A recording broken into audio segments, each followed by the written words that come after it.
Halo teman-teman semuanya, selamat datang di video pembelajaran kali ini yang dimana kita akan bahas tentang capital budgeting. Oh ya, sebelum itu, pernah gak sih teman-teman berpikir gimana caranya seorang pengusaha tahu apakah investasinya itu bakal menguntungkan atau justru malah bikin rugi? Nah, coba bayangkan seorang pengusaha bernama Pak Rudi baru saja membeli sebidang lahan di area pertanian seharga 200 juta rupiah.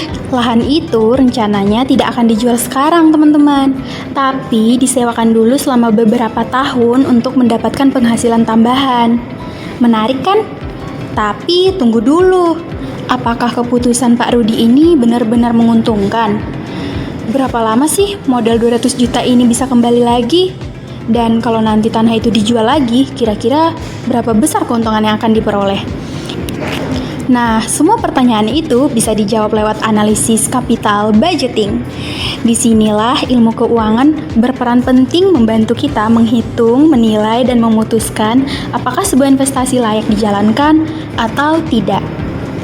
Melalui video ini, kita akan belajar bersama-sama bagaimana cara menghitung dan memahami berbagai kriteria penilaian investasi. Seperti yang pertama, payback period, untuk tahu kapan modal kita kembali.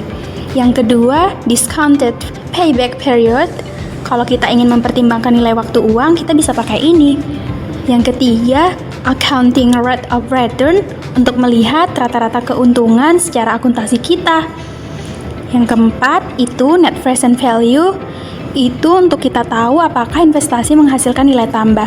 Yang kelima, internal rate of return, untuk tahu tingkat pengembalian yang sebenarnya. Dan profitability index, biar kita tahu seberapa efisien modal yang dikeluarkan. Jadi, siapkah kalian menghitung apakah keputusan Pak Rudi ini benar-benar bijak?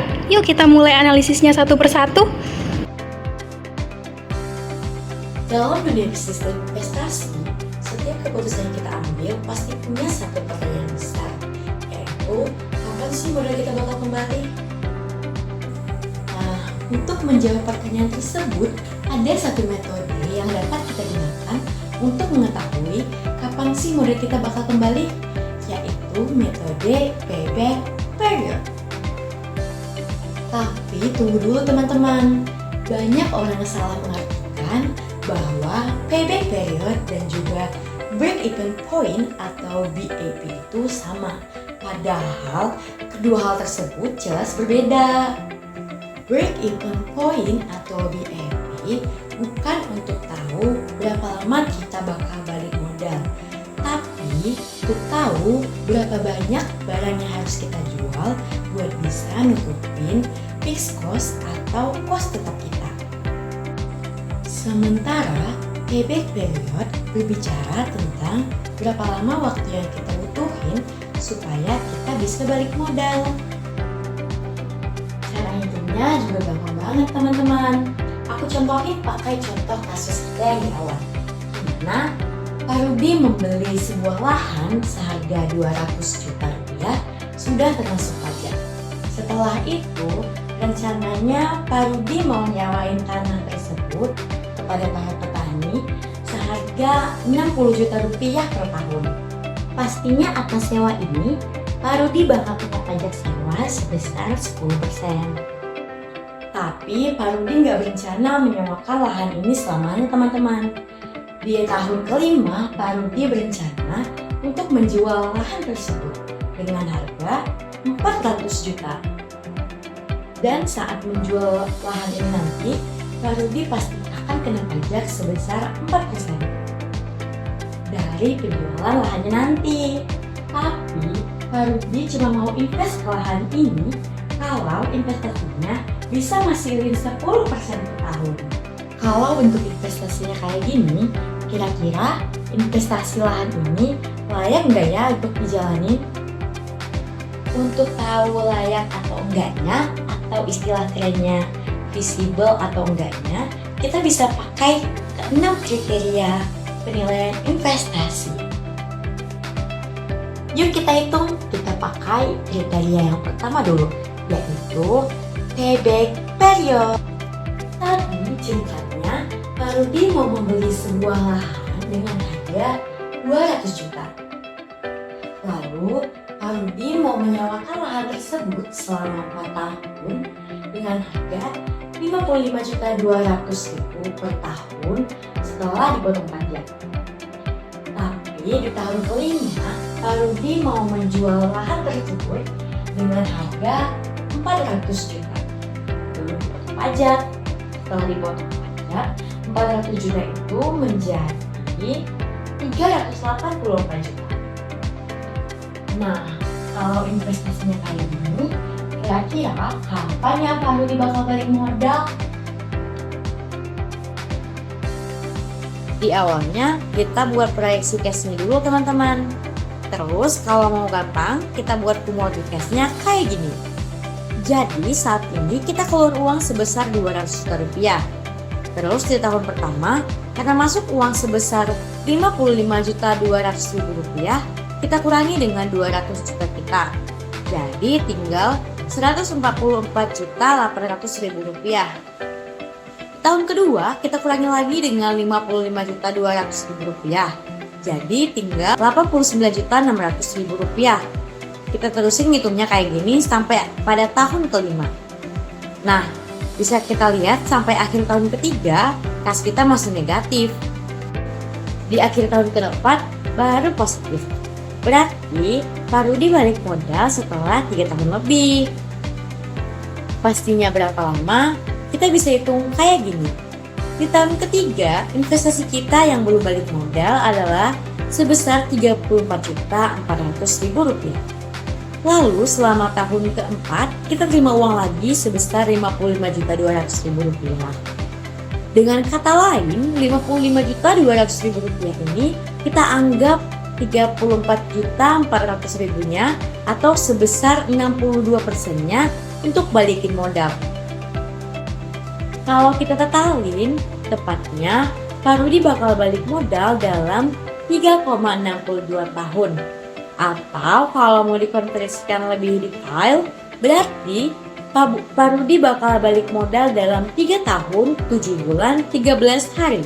Nah, kalau ada lebih dari satu jenis investasi, terus kalian bingung nih mau milih yang mana dan mau pakai payback period cara hitungnya, ya jelas kita pilih yang balik modalnya paling cepat. Gak susah ngitung dan mutusin pakai payback period ini. Tapi di sini aku mau ngasih tahu kalian nih teman-teman, kelemahan utama pakai metode payback period ini. Kalau kita perhatiin tadi, waktu kita ngitung, kita benar-benar nggak mikirin time value of money. Ini kelemahan yang paling besar kalau kita pakai payback period buat mutusin sebuah investasi. Untuk itu, ada cara ngitung yang lain yang bisa dibilang bentuk upgrade payback period ini. Cara lain ini dikenal dengan istilah discounted payback period. Oke teman-teman, kalau sebelumnya kita udah belajar tentang payback period, sekarang kita bahas versi yang lebih akurat lagi, yaitu discounted payback period. Di metode payback period biasa, kita cuma ngitung berapa lama uang investasi kita bisa balik, tanpa mikirin nilai waktu uang. Padahal kan uang 1 juta hari ini nilainya nggak sama teman-teman dengan nilai uang 1 juta 5 tahun lagi, karena ada yang namanya time value of money. Nah, disinilah discounted payback period dipakai. Metode ini menghitung waktu pengembalian investasi, tapi setiap arus kas masuk kita diskon dulu pakai tingkat bunga tertentu, misalnya 10%. Caranya gampang teman-teman, setiap tahun cash flow yang masuk kita ubah jadi present value dengan rumus PP sama dengan cash flow dibagi dalam kurung 1 ditambah R, lalu kita pangkatkan T, di mana R itu tingkat diskonter dan T itu adalah tahun keberapa. Setelah itu kita jumlahkan present value-nya dari tahun ke tahun sampai total kumulatifnya berubah dari negatif jadi positif. Nah, titik di mana nilai itu berubah positif, disitulah investasi kita balik modal secara real setelah menghitung nilai waktu uang. Biasanya hasil DPP sedikit lebih lama daripada payback biasa, tapi justru disitulah keunggulannya, karena hasilnya lebih realistis dan lebih mencerminkan kondisi sebenarnya. Jadi teman-teman, kesimpulannya, discounted payback period itu pada dasarnya sama kayak payback period, tapi pasti lebih akurat karena kita udah memperhitungkan nilai waktu uangnya. Nah, kan tadi kita sudah melihat bagaimana cara perhitungan dari payback period. Sekarang kita akan menghitung dari sisi discounted payback period. Di sini bedanya hanya ada pada perhitungan kumulatif ya teman-teman. Tapi sebelum kita menghitung di kumulatifnya, kita hitung dulu pada nilai sekarang atau present value dari setiap arus kas masuk. Karena di metode ini setiap penerima uang tahunan kita diskon dulu dengan tingkat bunga tertentu, misalnya 10%. Tujuannya biar kita tahu berapa sih nilai uang. Tujuannya biar kita tahu berapa sih nilai uang itu kalau dihitung dengan nilai uang saat ini.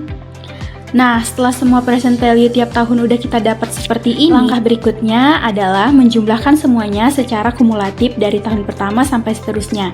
Dan dapatnya seperti ini. Jadi, setelah dihitung-hitung, ternyata kita mendapatkan discount payback periodnya ada 4 tahun, 1 bulan, 6 hari. Jadi, dalam perhitungan discount payback period itu emang agak lebih lama dari. Selanjutnya, kita akan menghitung ARR atau Accounting Rate of Return, di mana ARR ini berguna untuk menilai efisiensi suatu investasi dalam menghasilkan laba dari modal yang ditanamkan. Setelah kita menghitung menggunakan discounted payback period, terlihat bahwa modal awal sebesar Rp200 juta dapat kembali dalam waktu 4 tahun 1 bulan 6 hari. Artinya, investasi ini tergolong cepat balik modal. Nah, setelah tahu waktu balik modalnya, sekarang kita lihat dari mana saja keuntungan investasi ini berasal.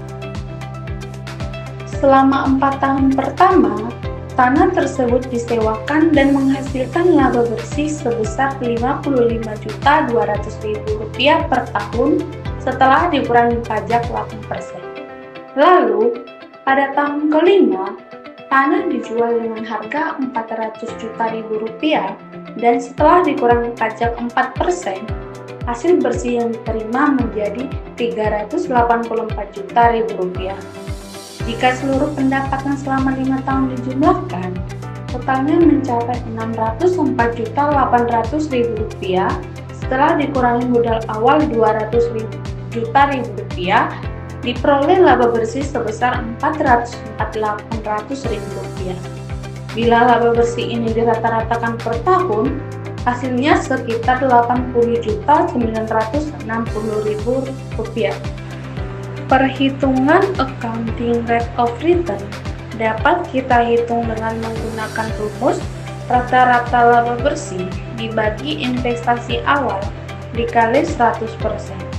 Sehingga Accounting Rate of Return sama dengan Rp80.960.000 dibagi Rp200 juta dikali 100% sama dengan 40,48%. Nilai Accounting Rate of Return sebesar 40,48% ini jauh di atas tingkat pengembalian yang diharapkan, yaitu 10%. Sehingga investasi ini layak dilakukan karena memberikan keuntungan yang tinggi dibandingkan modal yang dikeluarkan. Nah, dari contoh soal yang sudah dijelaskan tadi, untuk bisa tahu layak atau enggaknya investasi ini, atau istilah kerennya, visible atau enggaknya, kita bisa ngitung pakai NPV teman-teman. Gimana caranya? Gini, pertama-tama biar gampang, kita bikin proyeksi duitnya dulu. Di kasus ini, dalam waktu dekat, Pak Rudi membeli tanah. Pak Rudi membeli tanahnya pada tahun ini, atau kita sebut tahun ke-0. Setelah 1 tahun, Pak Rudi sudah bisa menerima uang sewanya sebesar Rp55.200.000 setelah dipotong pajak. Untuk tahun kedua sampai keempat juga sama. Pak Rudi bisa terima bersih Rp55.200.000 per tahun. Nah, nanti di tahun kelima, Pak Rudi rencana mau menjual tanahnya seharga Rp384 juta setelah dipotong pajak 4%.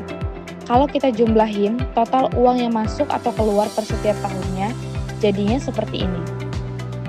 Nah, sekarang kita coba perhatiin kasus ini. Ini kan timing masuk keluar uangnya berbeda-beda. Kalau kita bisa bandingin keluar duitnya berapa, terus duitnya berapa, ini nggak comparable teman-teman. Yang satu munculnya sekarang, yang lain munculnya nanti. Sementara kita tahu waktu belajar time value of money, perbedaan waktu bisa bikin nilai uangnya berbeda. Jadi kita harus bikin comparable dulu. Gimana caranya? Kita tarik semua nilainya ke saat ini. Atau dengan kata lain, kita cari semua PV-nya dulu. Karena Parudi punya prinsip investasi minimal harus 10%, maka diskon rate-nya atau R-nya harus 10%. Kita coba hitung ya. Untuk tahun ke-0, karena ini ngegambarin saat ini, PV-nya ya 200 juta. Untuk tahun ke-1, baru nilai masa depan dan sekarangnya berbeda. Nilai sekarang ya bisa dicari dengan cara 55.200.000 dibagi 1 ditambah 10% pangkat 1. Ditemui nanti nilai PV-nya sebesar 50 juta. Untuk tahun kedua sama. Kita tinggal cari aja. Bedanya pangkatnya pangkat 2. Nanti ketemu PV-nya sebesar 46 juta. Kita hitung terus PV-nya sampai tahun kelima. Nah, kalau sudah dihitung semua, ini udah comparable teman-teman. Kita bisa bandingin dapat duitnya berapa, keluar duitnya berapa. Kalau kita totalin, dapat duitnya selama 5 tahun sesudah memperhitungkan time value of money kurang lebih sebesar 413 juta. Kalau saat ini harus keluar duit sebesar 200 juta untuk beli tanah, bisa dibilang masih untung sebesar 213 juta. Nah, 213 juta inilah yang disebut dengan net present value atau NPV. Jadi kalau aku artiin, NPV ini adalah selisih antara PV uang yang terjadi saat ini dan PV dari uang yang terjadi di masa depan. Pastinya kalau NPV bernilai positif kayak kasus Parudi itu, tandanya visible atau boleh dijalanin.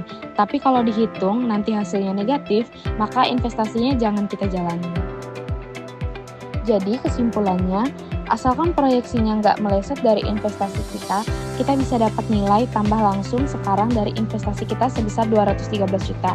Selain ini, karena kita pakai diskon sebesar 10% dari setelah dihitung NPV-nya positif, maka dihasilkan keuntungan atau return investasi kita ini pasti ada di 10% per tahun.